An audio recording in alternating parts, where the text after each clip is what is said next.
माननीय प्रधानमंत्री नरेंद्र मोदी जी के संकल्प विरासत भी और विकास भी,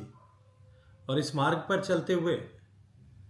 देश को इस अमृत काल में विकसित बनाने की संकल्पना को सिद्ध करने के लिए आज का बजट एक मील का पत्थर और देश को एक साथ कई पायदान पर नई ऊंचाई पर ले जाने वाला होगा। जहां एक तरफ माननीय वित्त मंत्री जी ने देश के विकास के 4 स्तंभों को नए सिरे से परिभाषित करते हुए उन्हें सशक्त बनाने के लिए काम किया है, जिसमें कृषि, एमएसएमई, निवेश और निर्यात, agriculture, MSME, investment and exports,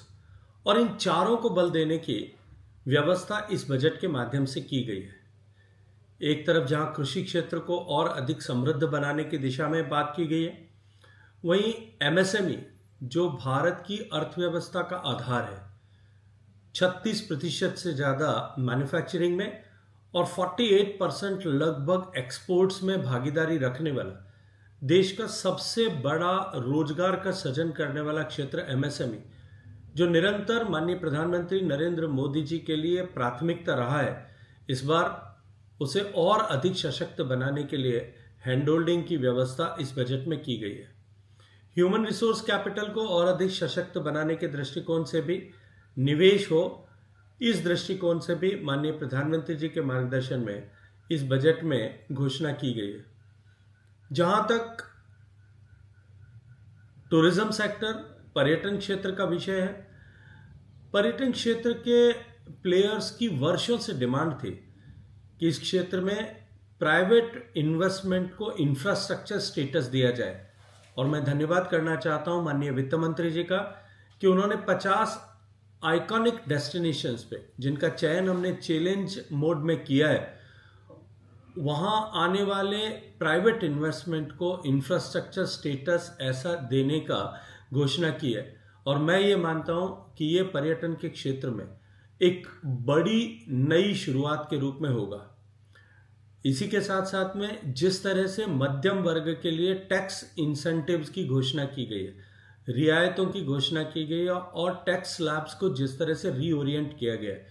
अब 1 लाख रुपए प्रति माह या 12 लाख रुपए तक किसी भी तरह का वार्षिक टैक्स दे नहीं होगा।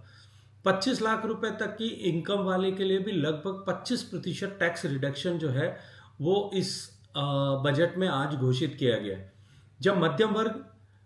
जिसके लिए ये इतनी बड़ी सौगात है, जो आज देश का सबसे बड़ा वर्ग भी है, उस वर्ग के जेब में खर्च करने के लिए धनराशि होगी, तो निश्चित रूप से टूरिज्म को भी उससे बहुत बड़ी उछाल मिलेगी।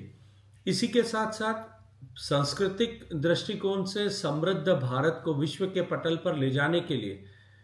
भारत की समृद्ध ज्ञान परंपरा जो पांडुलिपियों में लिखी गई है, ऐसी 1 करोड़ सरकारी या प्राइवेट सेक्टर में लोगों के पास में पड़ी ऐसी सब पांडुलिपियों को हम कंजर्व कर सकें, उनका संरक्षण कर सकें और उनको डिजिटाइज करके विश्व के पटल पर ला सकें। इस दृष्टिकोण से ज्ञानम भारतम नाम से एक नए राष्ट्रीय मिशन की शुरुआत की गई है।